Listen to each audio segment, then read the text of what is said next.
మొదటి నుంచి Telangana journalist union గా మేము జాతీయవాద భావజాలంతో జాతీయవాదాన్ని జనంలోకి తీసుకుపోవడం, మీడియాలో తీసుకుపోవడం, మీడియాలో ఉండే జాతీయవాదుల్ని ఐక్యం చేసేటువంటి కార్యక్రమంలో ఉన్నాం. అట్లని మేము తెలంగాణ ఉద్యమంలో లేమని కాదు. తెలంగాణ ఉద్యమంలో దాదాపుగా ఇప్పుడు మాట్లాడుతున్న వాళ్ళందరికంటే 1000% ఎక్కువ తెలంగాణ ఉద్యమంలో పాల్గొన్నటువంటి జర్నలిస్టులు మేము మా తెలంగాణ జర్నలిస్ట్ యూనియన్. బహుశా ఇప్పుడు మాట్లాడేటువంటి వాళ్ళందరినీ హైదరాబాద్ లోనో చుట్టుపక్కల కేసులు అయి ఉండొచ్చు. కానీ తెలంగాణ జర్నలిస్ట్ యూనియన్ వైపు నుంచి మేము కర్ణాటకలో ఇప్పటి ఏఐసిసి అధ్యక్షులు, అప్పుడు కేంద్ర మంత్రివర్యులు వారిని నిలదీసి తెలంగాణ ఎందుకు లేదు, కాంగ్రెస్ పార్టీ కేంద్ర ప్రభుత్వం ఎందుకు లేదని చెప్పి నిలదీసి కొట్లాడినటువంటి సంఘం తెలంగాణ జర్నలిస్ట్ యూనియన్. నువ్వు కూర్చో సార్, ఇక్కడ సార్ రండి. లేదు నేను కంటిన్యూ చేస్తాను, మీరు కూర్చోండి సార్.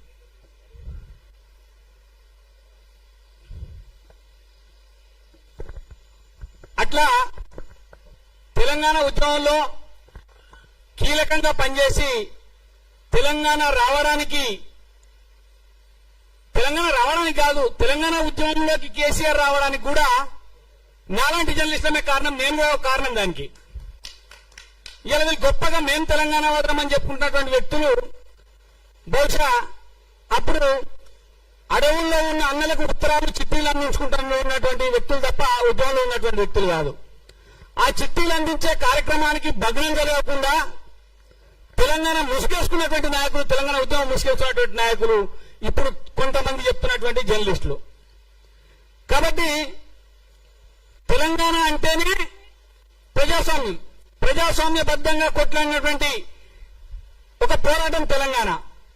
మరి తెలంగాణ సాధించుకున్న తర్వాత తెలంగాణలో ప్రజాస్వామ్యం ఉన్నదా?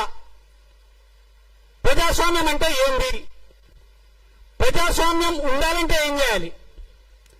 మాటికి ముందు మైక్ పట్టుకొని కొందరు మాట్లాడుతూ ఉంటారు, భావ ప్రకటన స్వేచ్ఛ, పత్రికా స్వేచ్ఛ, వాక్ స్వాతంత్రం అనేటువంటి మాటల్ని మాట్లాడుతూ ఉన్నారు. వాక్ స్వాతంత్రం గాని, పత్రికా స్వేచ్ఛ గాని, భావ ప్రకటన స్వేచ్ఛ గాని తెలంగాణలో అందరికీ ఉంటుందా? తెలంగాణలో కొందరికే ఉంటుందా? తెలంగాణకి ఏమన్నా చుట్టూ ముళ్ళ కంచెలు వేసుకున్నామా మనం? తెలంగాణ ఏమన్నా భారతదేశంలో లేకుండా వేరే ప్రాంతంలో ఏమన్నా ఉన్నదా? తెలంగాణలోకి ఎవరైనా రావాలంటే ఈ కాంగ్రెస్ పార్టీ ప్రభుత్వమో లేకపోతే ఈ కాంగ్రెస్ పార్టీ ప్రభుత్వ అనుమతితో తీసుకొని రావాల్సినటువంటి అవసరం ఉన్నదా? ఎందుకు తెలంగాణలో ఈ రకమైనటువంటి కార్యక్రమాలు లేదా ఉద్రిక్త వాతావరణాన్ని సృష్టించేటువంటి ప్రయత్నాలు జరుగుతూ ఉన్నాయి? ఇప్పుడు నేను ఒక 10 నిమిషాలు సమయం తీసుకుంటా, కొన్ని చాలా విషయాలు చెప్పాల్సినటువంటి అవసరం ఉన్నది. ఈరోజు రేపు సర్ అనేటువంటి ఒక కార్యక్రమం కూడా మనం రాబోతా ఉన్నది మన దగ్గర. దాని ఉద్దేశం ఏంటి? వాస్తవమైనటువంటి ఓటర్లను ఓటర్ల జాబితాలో ఉంచాలా, వాస్తవం కానటువంటి ఎవరైనా ఓటర్లు ఉంటే వాళ్ళని ఓటర్ల జాబితా నుంచి తొలగించాలా. దీని మీద కూడా కొట్లాడుతున్నది తప్పు అంటున్నారు. సరే, తప్ప రైట్ అనేది వదిలేద్దాం కొద్దిసేపు. తెలంగాణలో, మన హైదరాబాద్ లో, మన పాత బస్తీలో ఆధార్ కార్డు సృష్టించుకున్నటువంటి రోహింగ్యాలకు అనుమతి ఉంటుంది. కానీ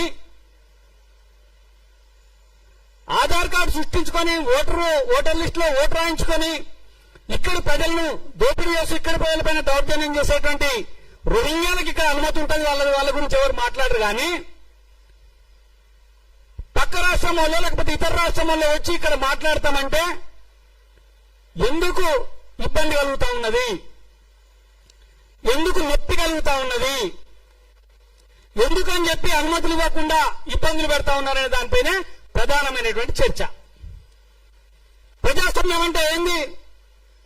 ప్రజాస్వామ్యం అంటే తెలంగాణలో ఉండే లేదా భారతదేశంలో ఉండే రాజ్యాంగం, భారతదేశం అంతా ఒకటే, రాజ్యాంగం ప్రకారం కల్పించినటువంటి హక్కులు అన్ని. కాబట్టి రాజ్యాంగం గురించి మాట్లాడితే భారతదేశంలో రాజ్యాంగం భారతదేశంలో అన్ని ప్రాంతాలకు ఒకే రకంగా వర్తిస్తుంది. మరి రాజ్యాంగాన్ని రోజు చేతిలో పట్టుకొని తిరుగుతున్నటువంటి నాయకుడు, ఆ నాయకుడి నాయకత్వంలో ఉన్న పార్టీ ప్రభుత్వం ఇక్కడ ఉన్నది. మరి ఆయననేమో రోజు రాజ్యాంగం చేతిలో పట్టుకొని తిరుగుతాడు, ఇక్కడనేమో రాజ్యాంగానికి తూట్లు పరుస్తుంది ఆ ప్రభుత్వం. భావ ప్రకటన స్వేచ్ఛకు బద్దలు కొడుతుంది, సమావేశం పెట్టుకోవడానికి అనుమతి ఇవ్వదు. అది పోను ఆ ప్రభుత్వంలో ఉన్న మంత్రులు ఎవనయ్యే జాగిరి ఎట్లొస్తావో చూస్తా అంటారు. ఏంది అంటే నీవు నీ రాజ్యాంగాన్ని పుస్తకాన్ని పట్టుకొని కేవలం షో అప్ చేస్తా ఉన్నావు తప్ప రాజ్యాంగంలో ఉండబడేటువంటి విధానాల్ని, రాజ్యాంగంలో ఉండబడేటువంటి అంశాలని నువ్వు పట్టించుకోవట్లేదు. నువ్వు కానీ నీ పార్టీ కానీ నీ పార్టీ ప్రభుత్వం కానీ పట్టించుకోవట్లేదు అనేది స్పష్టమైతా ఉన్నది. తర్వాత ఇంకొక పార్టీ ఉన్నది, 2.5 సంవత్సరాల అధికారానికి దూరం అయితే తెలంగాణను కాలబెట్టమని చెప్తున్నారు, రైలు పట్టాలు పీకేయమని చెప్తున్నారు, ఆ సింగరేణి భవన్ ని కాలబెట్టునని చెప్తున్నారు. డబ్బుల కోసం, ఇంట్లో స్పష్టంగా చెప్పాలి, డబ్బుల కోసం అవసరమైతే కాలబెట్టాలంటే డబ్బులు ఎట్లా రావు వస్తామని చెప్పి ప్రజల్ని రెచ్చగొడుతున్నటువంటి పని కూడా ఇక్కడ జరుగుతా ఉన్నది. అంటే ఈ రెండు, మేమే తెలంగాణ తెచ్చినామని చెప్పుకునేటోడు ఒకడు, మేమే తెలంగాణ ఇచ్చినామని చెప్పేటోడు ఒకడు. ఇంట్లో ప్రజల భాగస్వామ్యం లేనట్టే ఇంకా ఇబ్బంది లేదు, వాడు ఇచ్చిండు వీడు తెచ్చుకున్నాడు. ఈ మాటలు చెప్తున్నటువంటి ఈ రెండు పార్టీలు కూడా ప్రజాస్వామ్యానికి వ్యతిరేకంగా పనిచేస్తున్నాయని చెప్పి ఈ రెండు స్టేట్మెంట్ల ద్వారా రుజువైంది. కాబట్టి తెలంగాణలో ప్రజాస్వామ్యాన్ని బతికించుకోవడం కోసం, తెలంగాణ ప్రజాస్వామ్యాన్ని నిలబెట్టడం కోసం, తెలంగాణలో భావ ప్రకటన స్వేచ్ఛ ఉండడం కోసం ఇవాళ ఒక ప్రయత్నం తెలంగాణ జర్నలిస్ట్ యూనియన్ చేస్తా ఉన్నది. కొందరు మాట్లాడుతున్నారు, మాట అంటే మతోన్మాదం అంటారు, భారత్ మాతాకి జయ అంటే మతోన్మాదం అంటారు, వందే మాతరం అంటే మతోన్మాదం అంటారు, అయి భారతదేశం మనదిరా బాబు అంటే మతోన్మాదం అంటారు. కానీ వాళ్ళు మాత్రం కులోన్మాదాన్ని, ప్రాంతీయోన్మాదాన్ని, ఇతరత్ర ఉన్మాదాలను అన్నింటినీ రెచ్చగొట్టి సమాజంలో శాంతి లేకుండా చేసేటువంటి ఒక ప్రయత్నం కొనసాగుతున్నది. దీన్ని మనం ఒక కంట కనిపెట్టాలా, వాళ్ళ ఉచ్చులో మనం పడాల్సినటువంటి అవసరం లేదు అనేటువంటి ఒక భావన, ఒక అంశాన్ని కూడా మనం తీసుకోవాల్సినటువంటి అవసరం ఉన్నది. మరి అంశం లేదు, అందులో పన్న ఉచ్చులో పడద్దు అంటే మాట్లాడుకోకుండా ఊకమ్మని కాదు. బహుశా నేను మాట్లాడుతుంటే మీ అందరికి అర్థమైంటది, ఏ ఒక్కరి పేరు కూడా మనం తీసుకోవాల్సిన అవసరం లేదు. మనం పేరు తీసుకుంటే వానికి బలం వస్తుంది. మనం ఎవరి పేరైనా ఉచ్చరిస్తే ఆ పేరుకు బలం వస్తుంది, ప్రచారం వస్తుంది, వాడు కూడా అదే కోరుకుంటున్నాడు. కాబట్టి అలాంటివి కాకుండా ఖచ్చితమైనటువంటి ప్రజాస్వామ్య పరిరక్షణ కోసం అప్పుడు తెలంగాణ ఉద్యమంలో కొట్లాడినాము తెలంగాణ జర్నలిస్టులుగా, అప్పుడు తెలంగాణ జర్నలిస్టులుగా అన్ని వర్గాల వారిని ఏకం చేసినాం. నా వేదిక మీద గద్దరు, విమలక్క, బండారు దత్తాత్రేయ గారు, కిషన్ రెడ్డి గారు, కోదండ రామ్ గారు, ఇట్లా సిద్ధాంతాలతో సంబంధం లేకుండా తెలంగాణ ఉద్యమకారులందరినీ ఒక్కటి చేసినటువంటి ఘనత, అన్నట్టు ఉద్యమంలో పాల్గొన్నటువంటి ఘనత తెలంగాణ జర్నలిస్ట్ యూనియన్. ఈ రోజు పుష్కర కాలం తర్వాత ఇలా మళ్లీ తెలంగాణ గుండెకు, తెలంగాణ హృదయానికి కొందరు గాయం చేస్తా ఉన్నారు. తెలంగాణ అనేటువంటి మాటని ఒక సంకుచిత భావంతో చూస్తా ఉన్నారు. తెలంగాణ అనేటువంటి పదాన్ని కొందరు మాత్రమే ఉచ్చరించాలా, మిగతా వాళ్ళు ఉచ్చరించడానికి వీల్లేదు అనేటువంటి ఫాత్వాలు జారీ చేస్తా ఉన్నారు. వీటి వెనుక మళ్లీ ఒకసారి గందరగోళం చేసేటువంటి ఒక పెద్ద కుట్ర దాగి ఉన్నటువంటి విషయాన్ని తెలంగాణ జర్నలిస్ట్ యూనియన్ గా మేము గ్రహించినాము. కాబట్టి ఈ కుట్రను భగ్నం చేయాల్సినటువంటి అవసరం ఉన్నది. తెలంగాణ ప్రజానీకానికి నిజాలను బద్దలు కొట్టి మనం చెప్పాల్సినటువంటి అవసరం ఉన్నది. కాబట్టి మనం ఈరోజు ఈ సమావేశాన్ని పెట్టుకొని మొత్తం మన భావాలతో కలిగినటువంటి వాళ్ళందరినీ పిలిచి ఒకసారి మాట్లాడుకుందామని చెప్పి ఒక ప్రయత్నం చేసినాం. ఈ ప్రయత్నంలో దాదాపుగా మనం పిలిచినాము. తెలంగాణలో ఇలా కొట్లాడినటువంటి వ్యక్తి లేనేలేడు, తెలంగాణ కోసం కొట్లాడినటువంటి వ్యక్తి లేనేలేడు తెలంగాణలో. అది ఎవరన్నా ఉన్నారంటే వాడు ఎంఐఎం వాడు, వాడు సిపిఎం పార్టీడు.